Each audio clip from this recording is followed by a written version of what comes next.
It's the 13th day of 30 Days Wild, which is the Wildlife Trust's event every single year in June to try and challenge people to get out and about every day to do an act related to wilderness. For today's act, I'm actually going to go onto the Wildlife Trust's website and see if I can generate an act of wilderness out of their suggestions to do something more long-term. This is the webpage to help you discover your act of wildness that the Wildlife Trusts have put together. And they have a quiz here to help you discover which wild act will best suit your interests. Firstly, what makes you most excited about helping wildlife? Is it supporting local mammals, adapting your needs and habits to be more eco-friendly, taking actions to combat climate change, or planting wildflowers, or even creating a haven in your garden? Now, for me, it's adapting my daily habits. What would your perfect wildlife-friendly outcome be? A world without climate change as a threat? A lifestyle that seamlessly integrates with nature? Thriving populations of mammals? Gardens with diverse insects? Or fields of vibrant wildflowers? For me, it's the lack of climate change because that will help with all of the other things. How do you feel about making changes to your lifestyle? Are you passionate about specific things like wildflowers? You want to make significant changes?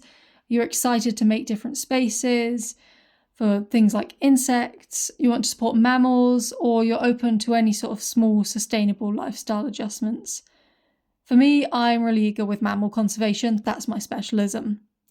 And finally, what aspect of wildlife makes you the happiest? Is it observing mammals? Is it seeing change in climate change? Watching insects? Looking at wildflowers? Or living a life that supports and respects nature?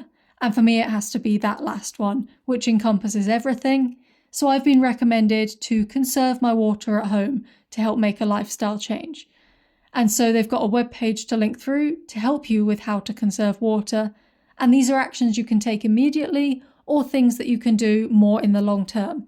So I'm going to try and implement a few of these.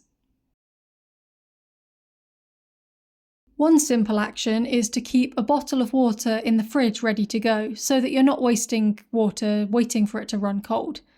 Now, on the website, it says that wasting water this way can waste up to 10 litres a day, and I definitely don't use that much, but every little bit helps.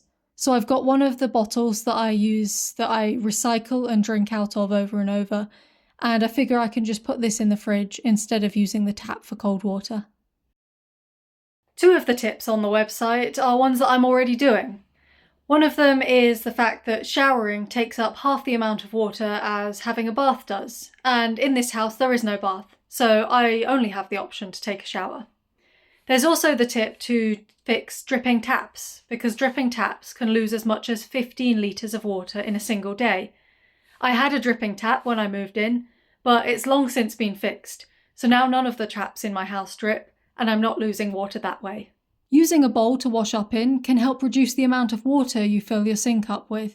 I don't tend to fill my sink up, but if you have this option, then it could be a good one. I think that one of the tips that I most want to work on is using mulch and bark in my garden.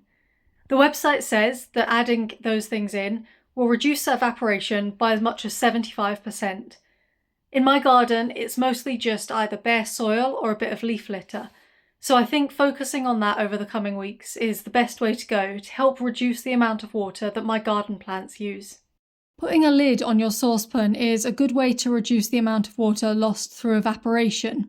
And this is my most common used saucer, and I don't actually have a lid that fits it.